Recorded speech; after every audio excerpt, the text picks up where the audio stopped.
77వ రోజు యోహాను 8-16 అధ్యాయాలు చదవండి. ఒక్కొక్క ప్రార్థన 21 సారి చేయండి. ఆర్థికంగా మాత్రమే గొప్ప కాకుండా అన్ని విషయాల్లో మంచి పేరు నజరేయుడైన యేసు నామమున కలిగి ఉంటాను. ఆమెన్. ప్రభువా, నేను విజయాన్ని సాధించడానికి మరియు దానిని కొనసాగించుటకు, దానిలో ఆనందించడానికి మీ ఆత్మ నాకు నజరేయుడైన యేసు నామమున శక్తిని ఇచ్చునుగాక. ఆమెన్. ఈ నెలాఖరులో నా యొక్క సంతోషము రెట్టింపు అగును మరియు నేను నజరేయుడైన యేసు నామమున నా ఆశీర్వాదములను లెక్క పెట్టెదను, కానీ నా దుఃఖమును నా బాధను కాదు. ఆమెన్. ఓ ప్రభువా, నన్ను లాభరహిత కూలి మరియు గందరగోళ పనుల నుండి నజరేయుడైన యేసు నామమున విడుదల చేయండి. ఆమెన్.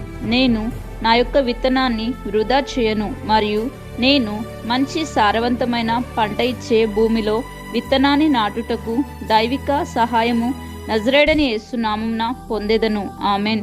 ప్రభువా, నా శత్రువుల అదుపులో ఉన్న నా కలను నెరవేర్చడానికి అవసరమైన వనరులు నజరేయుడైన యేసు నామమున నా స్నేహితులు, సహాయకులు అదుపులోనికి వచ్చునుగాక. ఆమెన్. నా జీవితంలో దేవా, డబ్బు ఎల్లప్పుడూ నమ్మకమైన దూతగా నజరేయుడైన యేసు నామమున ఉండునుగాక. ఆమెన్.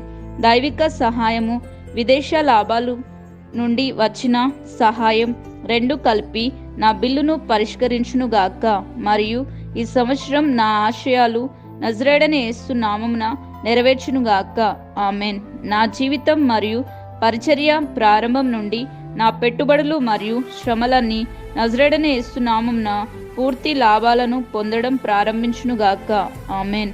ప్రతి కఠినమైన పరిస్థితిలో నా దశమ భాగము నజరేయుడైన యేసు నామమున పరిష్కారమును ఇచ్చునుగాక. ఆమెన్. పరలోకమందున నా తండ్రి, నా ప్రార్థనలన్నిటికీ సమాధానాలు ఇచ్చినందుకు నజరేయుడైన యేసు నామమున కృతజ్ఞతాస్తుతులు చెల్లిస్తున్నాను.